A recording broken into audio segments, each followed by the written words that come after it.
வணக்கம். நான் டாக்டர் கல்பனா பரணிக்குமார். நான் மெரிடியன் ஹாஸ்பிட்டலில் குழந்தைகள் நல மருத்துவராக இருக்கேன். இன்றைக்கி பச்சிளம் குழந்தைங்களுக்கு வர மஞ்சள் காமாலை பற்றி பார்க்கலாம். அதாவது நியோனேட்டல் ஜாண்டிஸ்ன்னு சொல்லுவோம். இப்போ பச்சிளம் குழந்தைங்களுக்கு வர மஞ்சள் காமாலை நார்மலாக ஒரு 60-80% குழந்தைங்களுக்கு வரக்கூடியது தான். இது மெயினாக ஒரு கல்லீரல், அதாவது லிவர் இம்மெச்சூரிட்டினால, முதிர்ச்சி அடையாத தன்மையினால் வரக்கூடியது. இந்த குழந்தைங்களுக்கு இது எதனால ஜாண்டிஸ் வருதுன்னு பார்த்தீங்கன்னா, இந்த ரத்தத்தில் இருக்க சிவப்பணுக்கள் பழைய சிவப்பணுக்கள் உடையும் பொழுது ஒரு பிரேக் டவுன் ப்ராடக்ட்னு சொல்லுவோம். அதுதான் இந்த பிலிருபின்கிற எல்லோ பிக்மெண்ட். இது வழக்கமாக லிவரில் ஒரு என்சைம் ப்ரொடக்ஷன்னால தண்ணியில் கலக்கிற தன்மையோட மாறுது. அதாவது ஒரு சாலிபிள் காம்பவுண்டை மாறி யூரின்லேயும் மோஷன்லேயும் நார்மலாக வெளியேறும். ஆனால் இந்த பிறந்த குழந்தைங்களில் லிவர் முதிர்ச்சி அடையாததுனால இந்த எல்லோ பிக்மெண்ட் ரத்தத்திலே கலந்து இருக்கும். இது சாஃப்ட் டிஷ்யூஸ், அதாவது கண்ணை சுற்றி இருக்க இடங்கள்ல, ஸ்கின்ல, இல்லைன்னா மூளையில், இந்த மாதிரி இடத்துல அதிகமாக போய் இந்த எல்லோ பிக்மெண்ட் ஆன பிலிருபின் படியும். அதுக்கப்புறம் லிவர் கொஞ்சம் முதிர்ச்சி அடைய இந்த ஜாண்டிஸ் சரியாக போயிடும். ஆனால் ஒரு சில குழந்தைங்களுக்கு இந்த ஜாண்டிஸ்க்கு ட்ரீட்மெண்ட் தேவைப்படும். ஏன்னா இந்த பிலிருபின் பிக்மெண்ட் ஆனது மூளையில் அதிகமாக படையும் பொழுது குழந்தைகள் சரியாக ஃபீட் பண்ண மாட்டாங்க, பால் சக் பண்ண முடியாது, தூங்கிக்கிட்டே இருப்பாங்க. இந்த மாதிரி ஆகும்பொழுது அதிகப்படியான டீஹைட்ரேஷன் போகிறதுக்கு வாய்ப்பு இருக்குது. அப்போ ரத்தமும் டீஹைட்ரேட் ஆகும்பொழுது கான்சன்ட்ரேட்டட் ஆகும். அப்போ ரத்தத்தில் அந்த ஜாண்டிஸ் லெவல் நம்ம மெஷர் பண்ணி பார்த்தீங்கன்னா ரிலேட்டிவாக அதிகமாக இருக்கும். இந்த குழந்தைங்களுக்கு எங்களுக்கு ரெஃபரன்ஸ் சார்ட் உண்டு. அவங்க பிறந்ததுலேருந்து எத்தனை வாரத்தில் ஜெஸ்டேஷன், அதாவது எத்தனை வாரத்தில் பிறந்தாங்க, பிறந்ததுலேருந்து எத்தனை மணி நேரத்தில் இந்த டெஸ்ட் எடுக்கும் பொழுது ஒரு குறிப்பிட்ட அளவுக்கு மேலே இருந்ததுன்னா அவங்களுக்கு ஒரு ப்ளூ லைட் ஃபோட்டோ தெரப்பிங்கிறது தேவைப்படும். இந்த ஃபோட்டோ தெரப்பி லைட் லிவர் செய்யாத ஒரு காரியத்தை டைரெக்டாக ஸ்கின் மூலமாக ஊடுருவி அந்த பிக்மெண்ட்டை ஒரு வாட்டர் சாலிபிள் காம்பவுண்டாக மாற்றிடுது. அதனால எளிதாக யூரின்லேயோ மோஷன்லேயோ அது வெளியேறிடும். ஜாண்டிஸ் லெவல் குறையும் பொழுது குழந்தைங்க திரும்ப மறுபடியும் பிரிஸ்க் ஆயிடுவாங்க, ஃபீடிங் இம்ப்ரூவ் ஆகும், அதுக்கப்புறம் தன்னால் சரியாக போயிடும். இது வழக்கமாக நார்மலாக ஒரு டேர்ம் பேபிஸ், அதாவது 37 வாரங்களுக்கு பிறகு பிறந்த பேபிஸில் பார்த்தீங்கன்னா ஒரு 2 வாரத்தில் தன்னாலேயே சரியாக போயிடும். அதுவே ப்ரீமெச்சூர் பேபினா இவங்களுக்கு ஹீமோக்ளோபின் கொஞ்சம் அதிகமாக இருக்கும். அதனால அதிகமான ரெட் செல்ஸ் உடையும் பொழுது கொஞ்சம் ஜாண்டிஸ் அதிக நாளைக்கு இருக்கும். ஸோ 3 வாரம் வரைக்கும் இருக்கிறது ப்ரெமெச்சூர் பேபிஸில் நார்மல். இதே சில அசாதாரண சூழ்நிலைகள் நிலவலாம். இது ஃபிசியலாஜிக்கல் ஜாண்டிஸ்க்கு அப்பாற்பட்டது. இந்த ஜாண்டிஸ் எதனால வரும்னா, இப்போ பழைய ரெட் செல்ஸ் இல்லாமல் நார்மலாக இருக்க யங் ரெட் செல்ஸுமே அழியக்கூடிய சில கண்டிஷன்ஸ் உண்டு. அதில் முக்கியமாக பார்த்தீங்கன்னா மதரோட blood group incompatibility, mother baby blood group இன்கம்பேட்டபிலிட்டின்னு இருக்குது. அதாவது ஓ பாசிட்டிவ் மதர்ஸ்க்கு ஏ குரூப்போ இல்லை பி குரூப்போ, ஏபி பிளட் குரூப் உடைய குழந்தைகள் பிறக்கும் பொழுது அந்த அம்மாவுடைய ரத்தத்தில் இருந்து ஆன்டிபாடிஸ்ன்னு சொல்லுவோம். அதாவது சில ப்ரோட்டீன்ஸ் குழந்தைக்கு பிளசண்டா மூலமாக அம்பிளிக்கல் கார்டு வழியாக குழந்தைக்கு பரவலாம். இந்த ஆன்டிபாடி தாக்குதல் என்ன பண்ணுன்னா, குழந்தையுடைய ரெட் செல்ஸ், சிவப்பு ரத்த அணுக்களை தாக்கும் பொழுது யங் செல்ஸ், அதாவது முதிர்ச்சி அடையாத ரெட் செல்ஸையும் தாக்கும் பொழுது அதிகப்படியான ரெட் செல்ஸ் உடையது. அப்போ அதிகமாக இந்த பிலிருபின் பிக்மெண்ட் ரிலீஸ் ஆகும். அதனால இவங்களுக்கு ஜாண்டிஸ் வழக்கமாக வர ஃபிசியலாஜிக்கல் நிலைப்பாடை தாண்டி அதிகமாகிறதுக்கான வாய்ப்பு உண்டு. இந்த மாதிரி குழந்தைங்களுக்கு ரத்த அணுக்கள் ஒரு ஆர்டிஃபிஷியலாக உடையும் பொழுது முதல் நாள்ல இருந்தே ஜாண்டிஸ் வெளிப்படுறதுக்கான வாய்ப்பு இருக்குது. இந்த மாதிரி குழந்தைங்களுக்கு வெறும் சாதாரண ஃபோட்டோ தெரப்பி சில சமயத்தில் பத்தாது.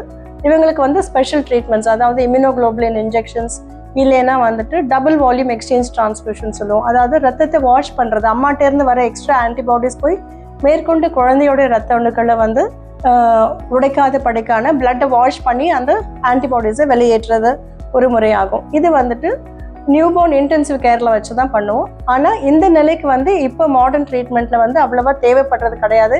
ஏன்னா ஆரம்ப காலகட்டத்திலே இந்த குழந்தைங்களுக்கு ரத்த பரிசோதனை நேரத்தோடு செய்கிறது மூலமாகவும், நேரத்தோட ஃபோட்டோ தெரப்பி ஆரம்பிக்கிறது, அதுக்கப்புறம் ஹைட்ரேஷன், அவங்களுக்கு தேவையான ஃபீட்ஸோ ஃப்ளூயிட்ஸோ சில குழந்தைங்களுக்கு ஐவி ஃப்ளூயிட்ஸ் தேவைப்படலாம். இதெல்லாம் சரியான நேரத்தில் செலுத்தும் பொழுது குழந்தைக்கு அந்த எக்ஸ்சேஞ்ச் டிரான்ஸ்ஃபியூஷனுங்கிற ஒரு நிலைக்கு நம்ம தள்ளாமல் பார்த்துக்க முடியும்.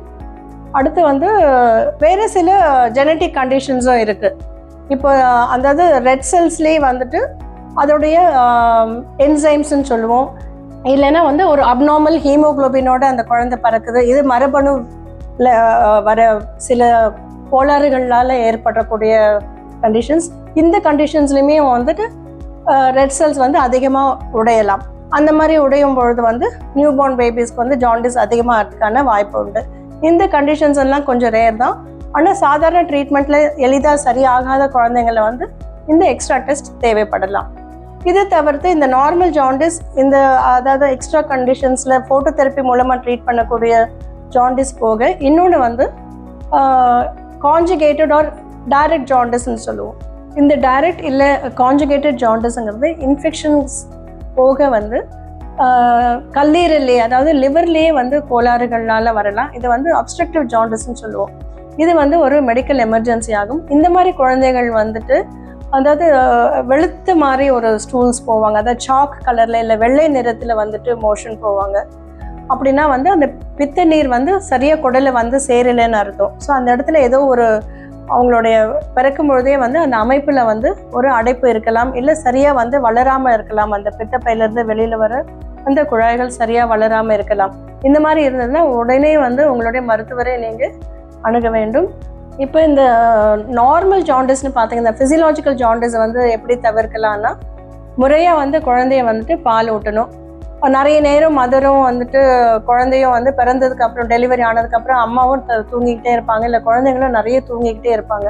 இவங்களை வந்து கொஞ்சம் ஃப்ரீக்வெண்ட்டாக எழுப்பி ஒரு 2லேருந்து 3 மணி நேரத்துக்கு ஒரு முறை எழுப்பி அவங்களுக்கு பால் குடிக்க வச்சு டீஹைட்ரேஷன், அதாவது நீர் வற்ற தன்மைக்கு போகாமல் பார்த்துக்கிட்டோன்னா இந்த ஜாண்டிஸ் ஓரளவுக்கு தவிர்க்கலாம். இல்லைன்னா வந்து டெம்ப்ரரியாக சில மதருடைய தாய்ப்பால் வந்து சில குழந்தைங்களுக்கு சரியாக உற்பத்தி ஆகாமல் போகலாம் ஆரம்ப நாளில். அப்போது ஒரு டெம்ப்ரரியாக வந்துட்டு ஃபார்முலா மில்க் தேவைப்படும் சில குழந்தைங்களுக்கு. மதரோட மில்க் நல்லா எஸ்டாப்ளிஷ் ஆனதுக்கப்புறம் அந்த ஃபார்முலா ஸ்டாப் பண்ணிக்கலாம். ப்ளஸ் இந்த ஜாண்டிஸும் அதுக்குள்ளே சரியாயிடும். இப்போ டே டு டே ப்ராக்டிஸில் வந்து ஒரு ஸ்க்ரீனிங் டெஸ்ட் மாதிரி வைப்போம். பொதுவாக வந்து எல்லா யூனிட்ஸ்லையுமே வந்து குழந்தைங்க பிறந்து ஒரு 2வது 3வது நாள் வீட்டுக்கு போகிறாங்கன்னா வீட்டுக்கு போகிறதுக்கு முன்னாடி வந்து ஒரு முறை இந்த ஜாண்டிஸ் டெஸ்ட் பண்ணுவோம். அதே மாதிரி ஃபாலோஅப், அந்த ஃபஸ்ட்டு ஃபாலோஅப்புங்கிறது ரொம்ப அவசியம். குழந்தைகள் வீட்டுக்கு போனதுக்கப்புறம் ஒரு 48 மணி நேரத்துலேருந்து 72 மணி நேரத்துக்குள்ளே முதல் ஃபாலோஅப் கட்டாயம். ஏன்னா இந்த ஜாண்டிஸ் வந்து அந்த குழந்தை பிறந்த ஒரு 5வது நாளில் ஒரு பீக்குக்கு போகும். அந்த லெவல்ஸ் பீக்குக்கு போயிட்டு தான் அதுக்கப்புறம் சரியாகும். அந்த டைமில் நம்ம திரும்ப அந்த லெவல்ஸ் கேட்சப் பண்ணணும். சில குழந்தைகள் சரியாக வந்து ஃபீட் எஸ்டாப்ளிஷ் ஆகாத பொழுது இந்த ஜாண்டிஸ் லெவல் வந்து அதிகமாகும். அப்போ அவங்க ஃபீட் பண்ணாமல் போவாங்க. அப்போ நம்ம கரெக்டான நேரத்தில் வந்து அதை கண்டுபிடிச்சி அந்த செகண்ட் சான்ஸ் அந்த விண்டோவில் நம்ம கண்டுபிடிச்சி சரியாக ட்ரீட் பண்ணிடணும்னா இந்த குழந்தைங்க பின்னாடி நார்மலாக வளருவாங்க. இப்போ இந்த ஜாண்டிஸை நம்ம ட்ரீட் பண்ணாமே விட்டுட்டோம், கவனிக்கவே இல்லை அப்படின்னா என்ன ஆகும்னா, மூளையில் இந்த பிக்மெண்ட் அதிகமாக படியும் பொழுது பெர்மனண்ட் பிரெயின் டேமேஜ், காது கேட்காம போகிறது, இல்லை செரிப்ரல் பால்சின்னு சொல்லுவோம், அந்த மாதிரி ஒரு மூளை பாதிப்புனால வர நரம்பியல் குறைபாடு வந்து இந்த குழந்தைக்கு காலத்துக்கும் பாதிக்கக்கூடியதாக அமையும். இப்போ நவீன காலகட்ட அந்த screening methods and treatment and feeds அதிகம் பார்த்து டீஹைட்ரேட் ஆகாமல் பார்த்து நம்ம ட்ரீட் பண்ணும்பொழுது இந்த மாதிரி வந்து ஒரு அபாயகரமான பக்க விளைவுகளை வந்து கண்டிப்பாக வந்து நம்ம அவாய்ட் பண்ண முடியும்.